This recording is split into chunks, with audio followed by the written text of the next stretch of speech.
আপনার ব্যাংক অ্যাকাউন্টে DBT link ছিল না বলে আপনি কি আপনার ব্যাংক অ্যাকাউন্টের সাথে ডিবিটি লিঙ্ক করানোর জন্য ব্যাংকে ফর্ম জমা করেছেন? তাহলে কি আপনি চুপচাপ বসে থাকবেন? কখনোই না। কারণ আপনাকে চেক করে দেখে নিতে হবে আপনি যে ফর্ম জমা করলেন আপনার ব্যাংক অ্যাকাউন্টের সাথে ডিবিটি লিঙ্ক করানোর জন্য সেটা আদৌ সম্পূর্ণ হলো কি না।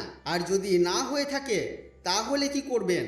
চলুন আজকের এই ভিডিওতে আমরা এমনই কিছু গুরুত্বপূর্ণ তথ্য জানব। অনুরোধ রাখবো ভিডিওটি অবশ্যই প্রথম থেকে শেষ পর্যন্ত দেখবেন। নমস্কার, আপনারা দেখছেন মাল্টি গাইড চ্যানেল, আপনাদের সাথে আমি আছি বিশ্বজিৎ। তো আপনারা ইতিমধ্যে সকলেই জেনে গেছেন যে সরকার বদল হওয়ার পর সমস্ত রাজ্যবাসীকে স্পষ্ট জানিয়ে দিয়েছে যে এবার থেকে সমস্ত রকমের সরকারি প্রকল্পের সুবিধা আসবে ডিবিটি লিঙ্কের মাধ্যমে।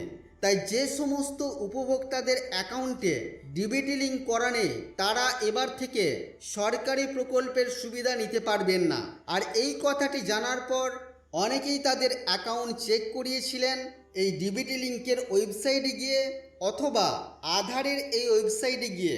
এখানে নিজেদের আধার কার্ডের নাম্বার এবং তারপরে ওটিপি দিয়ে লগ ইন করেছিলেন এবং এই পেজে এসে আপনারা ব্যাংক সিডিং স্ট্যাটাস চেক করেছিলেন। এখানে যেমন এই ব্যক্তির দেখানো হচ্ছে ওয়েস্ট বেঙ্গল গ্রামীণ ব্যাংকের সাথে ডিবিটি লিঙ্ক অ্যাক্টিভ রয়েছে।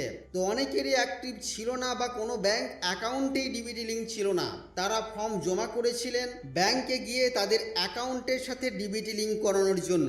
তো অনেক দিন যদি হয়ে গিয়ে থাকে তাহলে এবার আপনারা চেক করে নিন ঠিক একই পদ্ধতিতে। আবারও আপনারা চলে আসুন মাই আধারের এই ওয়েবসাইটে, লগ ইন অপশানে ক্লিক করুন, আপনাদের আধার নাম্বার এবং ক্যাপচা কোড দিন, লগ ইন উইথ ওটিপি অপশানের উপরে ক্লিক করুন। আপনাদের আধারের সাথে যুক্ত থাকা মোবাইলে যে ওটিপি আসছে সেই ওটিপি এখানে এন্টার করুন এবং তারপরে আপনারা লগ ইন করুন। লগ ইন করার পর চলে আসুন এই পেজে এবং এখানে ব্যাংক সিডিং স্ট্যাটাসের উপরে ক্লিক করুন। যদি দেখেন এখনো পর্যন্ত আপনাদের ব্যাংক অ্যাকাউন্টের সাথে ডিবিটি লিঙ্ক হয়নি তাহলে আপনারা চলে আসুন এনপিসিআই এর ওয়েবসাইটে।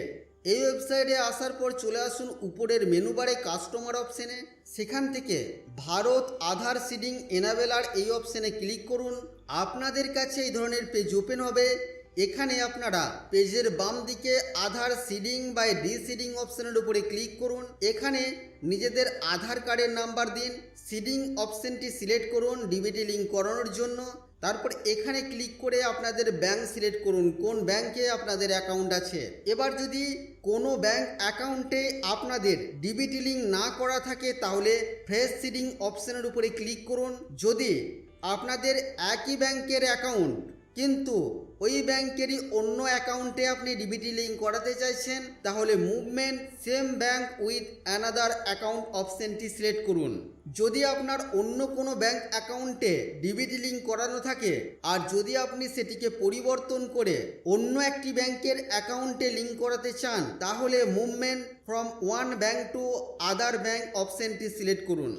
যদি কোনো ব্যাংকেই আপনার ডিবিটি লিঙ্ক না করা থাকে তাহলে ফ্রেশ সিডিং অপশানটি সিলেক্ট করে নিচে আপনাদের অ্যাকাউন্ট নাম্বার দিন। একই অ্যাকাউন্ট নাম্বার পাশের এই কনফার্ম অ্যাকাউন্ট নাম্বার অপশানের ঘরে আপনারা দিয়ে দিন। এখানে আপনারা চেকমার্ক করুন। নিচে এসে এখানে এই যে ক্যাপচা কোড আছে এই ক্যাপচা কোড এন্টার করুন। তারপরে আপনারা সাবমিট অপশানের উপরে ক্লিক করুন।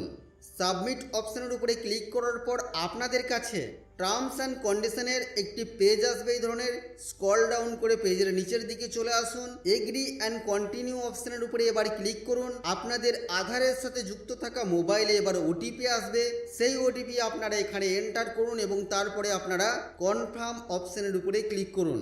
ক্লিক করার পর আপনাদেরকে দেখানো হবে কোন ব্যাংকের অ্যাকাউন্টের সাথে আপনি ডিবিটি লিঙ্ক করাতে চাইছেন। জাস্ট আপনারা কনফার্ম করুন এবং কিছুক্ষণ ওয়েট করুন। যদি সেই মুহূর্তে সার্ভার ঠিক থাকে তাহলে কিছুক্ষণের মধ্যেই আপনাদের ওই ব্যাংকের অ্যাকাউন্টের সাথে আপনার ডিবিটি লিঙ্ক সম্পূর্ণ হয়ে যাবে।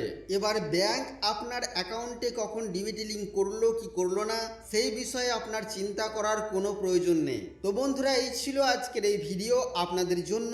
আশা করছি আজকের এই ভিডিও আপনাদের কাছে তথ্যমূলক। ভিডিওটি ভালো লাগলে অবশ্যই লাইক করবেন, শেয়ার করে আপনার সকল বন্ধুদেরকে জানতে সাহায্য করবেন। চ্যানেলে নতুন হলে চ্যানেলটিকে সাবস্ক্রাইব করে পাশে থাকা বেল আইকনে অবশ্যই ক্লিক করবেন। ফিরে আসবো আবারও কোনো নতুন ভিডিও নিয়ে আপনাদের সাথে। ততক্ষণের জন্য আপনারা সকলেই খুব ভালো থাকবেন, সুস্থ থাকবেন।